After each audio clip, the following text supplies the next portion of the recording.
ফেরেশতারা শুনো, আমার আইয়ুব রে আমি দেশের বাদশাহী দান করলাম।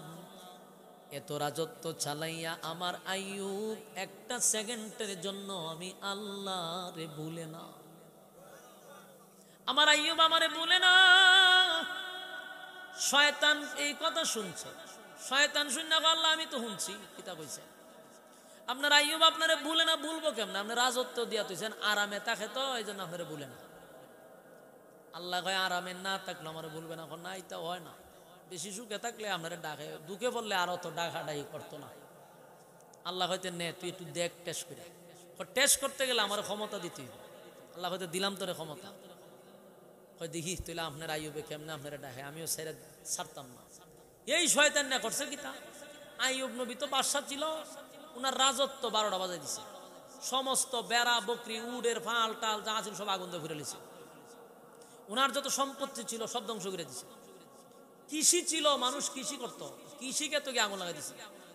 জনগণায় পাগল পাগল হয়ে আইছে, হুজুর আপনি দেশের বাদশা, খিটাটা বললো কতক্ষণ ভরে একটা ধ্বংস হয়, কতক্ষণ ভরে একটা ধ্বংস হয়, আমরা চলুন কেমনে? আমরা তো ফকির ফকির হয়ে যেতেছি। আইয়ুব নবী কয় আল্লাহর দেওয়া ধন, আল্লাহর দেওয়া মাল আল্লাহ নিছে, মাঝখানে আমরা কি এর অভিযোগ? সুবহানাল্লাহ। বাড়ি গিয়া হয় তোমরা টেনশন করো না, রিজার্ভ যে মাল আছে আরো 3 বছর খাইতে পারবা। সুবহান। শয়তান না হয় 3 বছর আরো খাইতে পারবো, খাওয়াইতেছি। শয়তান না করছে কি, পুরা রিজার্ভ পান্ডকে আগুন লাগাই দিছে, পুরা রিজার্ভ ধ্বংস করে দিছে। দেশের জনগণ দেউলি হয়ে গেছে, পরিস্থিতি খুব ভয়াবহ, খাদ্য নাই, দুর্ভিক্ষ শুরু হয়েছে। এরপরও আইয়ুব নবী আল্লাহর শুকরিয়া আদায় করা ছাড়ে না। খালি কয় আমার কোনো অসুবিধা না, আল্লাহর দিছে আল্লাহ নিছে, আমার কোনো অভিযোগ নেই। সুবহানাল্লাহ। শয়তান না দেখছে, এরপরও উনারে কোনো ভাবি আল্লাহ তে সরাইতে পারে না। দৌড়াইয়া গেছে, ওনার 7টা ছেলে ছিল, এই 7টা ছেলেরে জাগাত তলায় মেরে লিছে। আমার কথা বুঝছেন না আপনারা? কিতা কইছি তোমার, আপনারা দিয়ে কিছু বুঝতেছেন না। ছেলে 7 জন মেরে লিছে শয়তান না। কত বড় শয়তান চিন্তা করেন, ধন সম্পদ ধ্বংস করছে, ছেলে 7টা মেরে লিছে। মানে আইয়ুব নবী যেন কষ্ট পায়, সন্তান হারা। একজনে গিয়ে হুজুর সব বনাশ হয়েছে, কি হয়েছে? আপনার ছেলে 7 জন মারা গেছে। আইয়ুব নবী কয় আল্লাহর দেওয়া মাল আল্লাহ দিছিল, আল্লাহ নিছে, অভিযোগ নেই। সুবহানাল্লাহ। শয়তান না চান্দি পুরা গরম, মাথার তাপায় আর খামড়ইল কিতা, কোনোভাবেই তো আমি সরাইতে পারতেছি না, পাগলের মতো হয়ে গেছে শয়তান। শেষে আইয়ুব নবীর শরীর এক ধরনের রোগ সৃষ্টি হয়ে গেল, বসন্তের মতো। এটার দ্বারাই হয়েছে কি, উনার বিবি ছিল 4 জন, 4 বিবির মধ্যে উনার শরীরের এই অবস্থা দীক্ষা, আবার রাজত্ব শেষ, পথের বিকারী, আবার শরীরের মধ্যে বিভিন্ন ধরনের এই বসন্তের মতো গুড়াগাড়ি হয়ে গেছে। 3 বউ গেছে গা, না আর আপনার ঘর খরণ যেত না। 3 জন গেছে গা, একজন রয়েছে, ওনার নাম হলো রহিমা, উনি রয়েছে। তাই নবী জিগায় তুমি আর বাদ রয়েছো কেন, তুমিও যাও গা, 3 জন গেছে, তুমি রয়েছো কেন? কিন্তু রহিমা বলে সুখের সময় আপনার পাশে আমি ছিলাম, দুঃখের সময় আপনাকে ছেড়ে চলে যাব, এটা কোনো মানুষের কাজ হতে পারে না। ওগো আল্লাহর পয়গম্বর, আপনি একজন আল্লাহর পয়গম্বর, আমি বাকি জীবনটা আপনার খেদমত করে যেতে চাই। সুবহানাল্লাহ। এই জন্য আমরা আঞ্চলিক ভাষায় একটা কথা বলে, জাতের মেয়ে কালো ভালো, নদীর পানি গুলাও ভালো। এটা আপনারা এখান থেকে কয়নি? কেন কয়? জাতের মেয়ে এটা খালা হইলো বালা, এটার মধ্যে গুণ আছে, বাস্তব না বাস্তব? আর ও জাত থেকে আপনি ফরি লই আইছেন, এটার মধ্যে কোনো গুণ নাই, এটার ভালোবাসা জানালাদা পালাইব। ঠিক না? ঠিক। তো রহিমার ইতিহাস পড়ছি যে ঘটনাটা কি, উনি গেল না কেন, পরে উনার বংশ নিয়ে টান দিয়া দেখা যায় উনি সাধারণ বংশের মেয়ে না, উনি হলেন ইউসুফ নবীর ছেলের ঘরের মেয়ে। সুবহানাল্লাহ। ওই কারিম ইবনে কারিম, নবী বংশের মেয়ে। সুবহানাল্লাহ। এই জন্য রহিমা বলেন, ওগো আল্লাহর পয়গম্বর, আমি আপনার বাকি জিন্দেগিটা আপনার গোলামি করতে চাই, খেদমত করব, আপনার খাদেম। আমি যাব না, কারণ আমি বাদশার বউ ছিলাম, তার মানে আমিও রানী ছিলাম, রানী হইয়া সুখে ছিলাম, আমি আনন্দেই ছিলাম। আমার কোনো জিনিসের অভাব ছিল না। আজকে আমার স্বামীর এই অবস্থায় যদি আমি আপনাকে রেখে চলে যাই, কিয়ামতের ময়দানে আমার আল্লাহর দরবারে কি জবাব দিব? আইয়ুব নবীর এমন অবস্থা হয়ে গেল, গ্রামের মানুষ উনাকে গ্রামে থাকতে দিল না। লাঠি সোটা লইয়া আইয়ুব নবীকে বিতাড়িত করার জন্য মানুষ এক হয়ে গেল। শেষে এই রহিমা নিজের স্বামীকে নিয়ে গ্রাম ছেড়ে জঙ্গলে বসবাস করতে লাগলো। জঙ্গলে গিয়া বসবাস করতে লাগলো। এক পর্যায়ে রিজার্ভ খাবার ছিল, সেগুলা শেষ। এখন স্বামীরে খাবার দিবে কোথার থেকে? পেটে খিদা হইলে স্বামীরে খাবার দিব কোথার থেকে? একটা পর্যায়ে রহিমা ছিল তখনকার বিশ্ব সুন্দরী, শুধু একজন রানী ছিল এমনটা নয় গো, তখনকার রহিমার চেয়ে সুন্দরী কেউ ছিল না। বুঝেনি তো, ইউসুফ নবীর ছেলের ঘরের মেয়ে। ইউসুফ নবীর আল্লাহ পৃথিবীর অর্ধেক সুন্দর দিছিল, এই নবীর নাতনি, এটা কি সাধারণ কথা? রহিমা ছিল বিশ্ব সুন্দরী। রহিমা মানুষের বাড়িতে গেল কিছু কাজ করবে, যার ফলে যেন স্বামীর দুমুঠো খাবার খাওয়াইতে পারে। সুবহানাল্লাহ। প্যান্ডেলের কাছে লোক আছে, এটা দৌড়ে দেন, কথাই দিকে চলে যায়। মনোযোগ জায়গা, আমার মনোযোগ জায়গা। ভাই আপনারা ভলান্টিয়ার যারা আছেন, প্যান্ডেলের কাছে কেউ কথা বলতে দেন, এটা সবচেয়ে বিরক্ত লাগে আমার কাছে। মনোযোগ জায়গায় দিকে, এটার দৈরা লয়ে পড়েন না, বেড়া হোক বেড়ি হোক, দৈরা লয়ে কথা সার্চ করে দিই। ইসলামী পাইছিনি, কথা চলতেছে, কথার পরে কথা কয়, শরম বরম নাই। হ্যাঁ, মনোযোগ দেন। আল্লাহর নবী পয়গম্বর রহিমা স্বামীর খাবারের জন্য মানুষের বাড়িতে গেছে। এখান থেকে শিক্ষা গ্রহণ করেন। আপনারা বউগুলারে হইন ওয়াজ শুনতে, আপনারা স্বামীরা আর খেদমত এখনকার মহিলারা করতে চায় না। এরা পাওয়ের উপরে পাও তুল্লা খাইতে চায়। খেদমত কি জিনিস একটা সময় তারা ভুলেই যাবে, ভুলেই যাবে। এই জন্য এই ওয়াজগুলো এই মহিলাদের শোনা দরকার। এরা মনে করে স্বামী একটা আছে, এটা রিমোটের মতো, এটা রিমোট দিমুড়ে খালি নাচবো, ঠিক নেই? বেড়াইতে রিমোট ফুতুল বানাইছে, আর রিমোটের রাত এটা ফুতুল টিপ দেয়, এটা যেমন হয় আমি লড়ে। উচিত ছিল স্বামীর খেদমত করা। বিবি রহিমা তো সুন্দরের দিক দিয়া কম ছিল না, উনি বিশ্ব সুন্দরী ছিল, আবার রানী ছিল। সেই রানী হইয়া স্বামীর খেদমত করতে লাগলো। খাবার নাই রে, স্বামীর পেটের খিদা রহিমা বরদাস্ত করতে পারল না। মানুষের বাড়িতে গিয়া কাজ করে, যেই টাকা উপার্জন করে সেটা দিয়া স্বামীর দুমুঠো খাবারের ব্যবস্থা করে। একদিন দুই দিন নয়, 18 বছর আইয়ুব নবী রোগে রোগান্বিত ছিল। একদিন দুই দিন না, এরপর আল্লাহকে ভুলে নাই গো। আইয়ুব নবী মালিকরে ভুলে নাই, মালিকরে ভুলে নাই। রহিমা স্বামীর খেদমত করতেই লাগলো। একদিন হযরত জিবরাইল পয়গম্বর আইয়ুব নবীর কাছে আসছে। আয়েশা দেখে আইয়ুব নবী বসে আছে, সালাম দিছে, কিন্তু আইয়ুব নবী সালামের উত্তর দেয় না। অনেকক্ষণ পরে যখন সালামের উত্তর দিয়া আইয়ুব নবী বলে, ভাই জিবরাইল, আমি যে আপনাকে সালাম দিতে দেরি করছি, আপনি কি মাইন্ড করছেন? জিবরাইল কয়, মাইন্ড তো করবো, আপনি নবী হইয়া সালামের উত্তর দিতে তো দেরি করছেন কা? আপনি রুমতে কিতা করবো?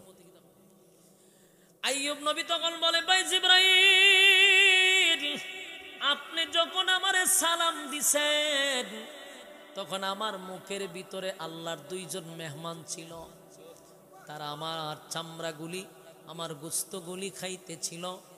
আমি যদি তখন জিহ্বা লড়াইয়া দেই, তাহলে আল্লাহর দুইটা মেহমান তৃপ্তি মতো খানা খাইতে পারবে না। তাই তো আমি আপনার সালামের উত্তর দেই না। হযরত জিবরাইল আশ্চর্য হয়ে গেছে আর বলে, মালিক, আপনার বন্ধুর কাছ থেকে আর কত পরীক্ষা নিবেন? আপনার বন্ধু একদিন দুই দিন নয়, 18 বছর পর্যন্ত এই রোগে আক্রান্ত হইয়া আপনার গোলামি করে, একটা সেকেন্ডের জন্য আপনি আল্লাহকে ভুলে নাই। একটা সেকেন্ডের জন্য আপনাকে ভুলে নাই। আপনার বন্ধুরে আপনি আর কত কষ্ট দিবেন, আর কত পরীক্ষা নিবেন? অন্যদিকে রহিমাও কম নয়, রহিমা স্বামীর খেদমত 18 বছর ধরে চালায়া যাইতেছে, তাও ভালো কোনো জায়গায় নয়, এই জঙ্গলের ভিতরে, সেখানে থাইকা থাইকা স্বামীর খেদমত করতেছিল। আর আইয়ুব নবী এত আক্রান্ত, একটা সেকেন্ডের জন্য আল্লাহকে ভুলে নাই। এমনি জিবরাইল কয়, ও আইয়ুব পয়গম্বর, আপনার মনে কোনো কষ্ট আসেনি? যখন যেন আমরা যদি কেউ আমরা রাগ উঠতনি, 18 বছর ধরে আমি আক্রান্ত, আমারে কয় আমার মনে নেই কোনো কষ্ট আছে। কিন্তু আইয়ুব নবী বলেন, এ জিবরাইল শুন, আমার মনে কোনো কষ্ট নাই, কষ্ট নাই। আমার মালিকের প্রতি আগে যেমন সন্তুষ্ট ছিলাম, এখনো সন্তুষ্ট, কিন্তু আমার মনে একটু কষ্ট হলো। আমার সারাটা শরীর শেষ, আল্লাহর মেহমানরা খাইতে খাইতে আমার শরীরে কিছু রাখে নাই। আমি কোনোভাবেই দুঃখিত নয়, কিন্তু এতদিন আমার শরীর খাইলো, আমার কষ্ট লাগলো না। আজকে আমার জিহ্বার মধ্যে আল্লাহর মেহমানরা কামড় দিছে, আমার মনে একটা কষ্ট হলো। এই জিহ্বা দিয়া তো আমার মালিকরে আমি প্রতিদিন ডাকি, এই ডাকে আমি এত মজা পাই, কিন্তু আমার জিহ্বাটা যদি আল্লাহর মেহমানরা খেয়ে ফেলে, আমি কি দিয়া আমার মালিকরে ডাকবো, সেই ব্যথায় আমি ব্যথিত। আল্লাহ ডাক দিয়া বলে, জিবরাইল, আমার বন্ধুর প্রতি আমি খুশি, আমার বন্ধুর আর পরীক্ষা দিতে হবে না। আমার বন্ধু পরীক্ষায় ফার্স্ট ডিভিশনে পাশ করছে, আমার বন্ধুর প্রতি আর কোনো দুঃখ নাই, বন্ধু ফাঁস। সাথে সাথে আল্লাহ বলেন, জিবরাইল রে, আমার বন্ধুরে বলো পায়ের গুড়ালি দিয়া যেন মাটিতে আঘাত করে, মাটিতে আঘাত করে। যেই মাত্র জিবরাইল বললেন, হুজুর আপনার পায়ের গোড়ালি দিয়ে মাটিতে আঘাত করেন, এমনি আইয়ুব নবীর চোখ দিয়া পানি পড়া শুরু হয়ে গেছে। জিবরাইল বলেন, পয়গম্বর 18 বছর আপনি রোগে আক্রান্ত, শরীরের মধ্যে কিছু নাই, সবই তো খায়া ফেলাইল। একদিন আপনার চোখে আমি পানি দেখলাম না, একদিন আপনি কানলেন না, আজকে কেন গো আপনার চোখ দিয়া পানি পড়ে? আইয়ুব নবী কয়, ভাই জিবরাইল, আমার শরীরটা ক্ষত বিক্ষত, আমার কোনো দুঃখ নাই, আমি কোনোদিন আল্লাহর কাছে অভিযোগও করি না, কিন্তু আজকে আমার কান্না আসছে। আমার মালিক আমারে বলছে আমার পায়ের গুড়ালি দিয়া যেন মাটিতে আমি আঘাত করি, কিন্তু ভাই জিবরাইল আমার পায়ের গুড়ালি তো নাই, সব খায়া ফেলাইছে। আমি আল্লাহর ওয়াদা কেমনে রক্ষা করব? আমার মালিক অর্ডার দিছে, অর্ডার কেমনে পালন করব? আমার তো পাই নাই, এখন আমি কি দিয়া মাটিতে আঘাত করি? এমনি আল্লাহ কয়, জিবরাইল রে, আমার বন্ধুরে বলো আমার সিস্টেম হলো এটা, পাটা যেন লাড়া দেয়। পা লাড়া দেওয়ার সাথে সাথে পায়ের নিচ থেকে পানি ওঠা শুরু হয়ে গেছে। জিবরাইল বলেন, পয়গম্বর এই পানিগুলো আপনি পান করেন, পানিটা পান করার সাথে সাথে শরীর থেকে সব রোগ শেষ। যেই মাত্র পানি দিয়া গোসল করছে, শরীরে একটা দাগ পর্যন্ত নাই, আগের থেকে সৌন্দর্য আল্লাহ বাড়ায়া দিছে, আগের থেকে সৌন্দর্য বানায়া দিছে, সুটাম দেহের অধিকারী বানায়া দিছে। পয়গম্বরের চেহারা এত সুন্দর। অন্যদিকে রহিমা আইয়ুব নবীর খানার জন্য গ্রামে গেছে, সন্ধ্যাবেলা সে দাঁড়ায়া দেখে একজন এত সুন্দর সুটাম দেহের অধিকারী, চেহারা নূরে চমকাইতেছে। রহিমা একটা চিৎকার দিয়া বেহুশ হয়ে গেছে, মনে করছে কোনো বেগানা নারী মনে দাঁড়ায় আছে, বেগানা পুরুষ। আইয়ুব নবী কয়, রহিমা আমি কোনো বেগানা পুরুষ নয়, তোমার স্বামী আইয়ুব, তোমার স্বামীরে আল্লাহ সুস্থ করে দিছে, আমার মালিক আগের চেয়ে আমার সুন্দর বানায়া দিছে, আমার শরীরে কোনো স্পট নাই। আল্লাহ আবার আইয়ুব নবীর সব ফিরাইয়া দিছে, বাদশাহীও ফিরাইয়া দিছে, ধন সম্পদ ফিরাইয়া দিছে। জোরে কোন সুবহান। আমার যুবক ভাইরা, রব্বে কারীম সমস্ত নবীদেরকে পরীক্ষা নিছে, পরীক্ষা নিছে, পরীক্ষা ছাড়া কোনো নবীর আল্লাহ ছেড়ে দেয় নাই। আমরা নিজেরা ইমানদার দাবি করছি, ইমানের দাবি লইয়া মাহফিলে আসি, মসজিদে আসি, কিন্তু যতক্ষণ না পর্যন্ত পরীক্ষায় পাস না হবেন, এই ঈমান লইয়া জান্নাতে যাওয়া সম্ভব না। তুমি যে হাসরের মাঠে বলবা আল্লাহ আমি অসুস্থ ছিলাম, আল্লাহ বলবো তুই কি আমার আইয়ুবের চেয়ে বেশি ছিলি? তোরে কি 18 বছর আমি কিরা ফুক দিয়া শরীর খাওয়াইছি না? তাহলে তুই কেন রে অসুস্থতার দোহাই দিলি? আমার আইয়ুব তো এত অসুস্থ হওয়ার পরেও একদিন আমি আল্লাহরে ভুলে নাই। সুবহান, আমার মালিক রে একদিনও ভুলে নাই। তাহলে অসুস্থতার অজুহাত হাসরের মাঠে চলবে? কথা হয় না। নেতাগিরির বাপ কি হাসরের মাঠে চলবে? আল্লাহ কয় তোর থেকে কত বড় নেতা বানায় রাখছি পয়গম্বরদেরকে, একদিন আমি আল্লাহরে বললো না। তুই একটা মেম্বার হইয়া পাটলস যে তুই নেতা আসলি, ফিডের সামরা থাকবো নি জুড়ে ফেল, অর্ধেক খাসা খঞ্চিতা পারিব আর কিছু জুতা দা পারিব। মেম্বাইরা হইয়া তুই কস তুই এত ব্যস্ত, আর আমার পয়গম্বর রে পৃথিবীর বাদশা বানাইছি, আল্লাহ বলা বন্ধ করে নাই। তাই হাসরের মাঠে পার পাওয়া যাবে না। আল্লাহ কয় কেউ পালাইতে পারবি না, পাই পাই পাই করে হিসাব নেওয়া হবে। সেদিন আপনার পক্ষে কেউ যাবে না উকিলাতি করার জন্য। আল্লাহ বলেন ইয়াউমা ইয়াফিরুল মারউ মিন আখিহি ওয়া উম্মিহি ওয়া আবি ওয়া সাহিবাতিহি ওয়া বানি। কিয়ামতের কঠিন ময়দানে কেউ কারো হবে না। মনে করছো হাসরের মাঠে তোমার পীরে গিয়া তোমার উকিলাতি করবে? কথা কই না দি, আপনারা কি তার না ঠিক বলে? ফিরে আপনারা বাঁচাইব? হ্যাঁ ও মামা আপনারা দি উল্টা উল্টা দি চলতেছে ওয়াজ।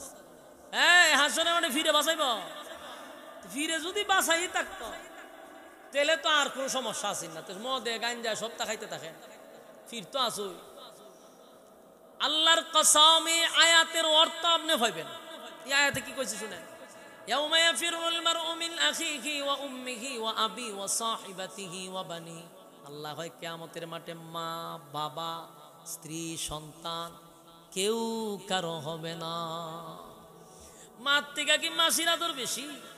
এই কথা কই না, এই মাডা আওয়াজ যায়নি, ফ্রেন্ডল আওয়াজ হয়নি, তা আপনারা দিয়ে আওয়াজ আর উড়াউড়ি যে করতেছে স্লোগান দিতাম নি ফিসে দিয়া, সাবধান কই দিলাম বইয়া তখন। আপনারা কি আওয়াজ হইতেছে না আওয়াজ কম হয়? আপনারা দিয়ে আওয়াজ দেন না, ঘটনা কি? না বিরক্ত লাগতেছে? ছেড়ে দিতাম, ছেড়ে দিলে ডাবল সুবিধা। মনের কান দিয়া দিলের কান দিয়া শোনে। হাসরের মাঠে আপনার মাই আপনার কাছে যাবেন, সন্তানকে ভালো করে চিনবে, এটা আমার সন্তান, কিন্তু ভয়ে পরিচয় দিবে না। যদি আমার কাছে নেকি চায়, নেকি চাইলে দিব ওই দিকে। এই জন্য সন্তানকেই পরিচয় দেয় না। মার থেকে কি মাসির আদর বেশি? মা যেখানে সন্তানের পরিচয় দেয় না, সেখানে ফিরে আপনারে পরিচয় দিব।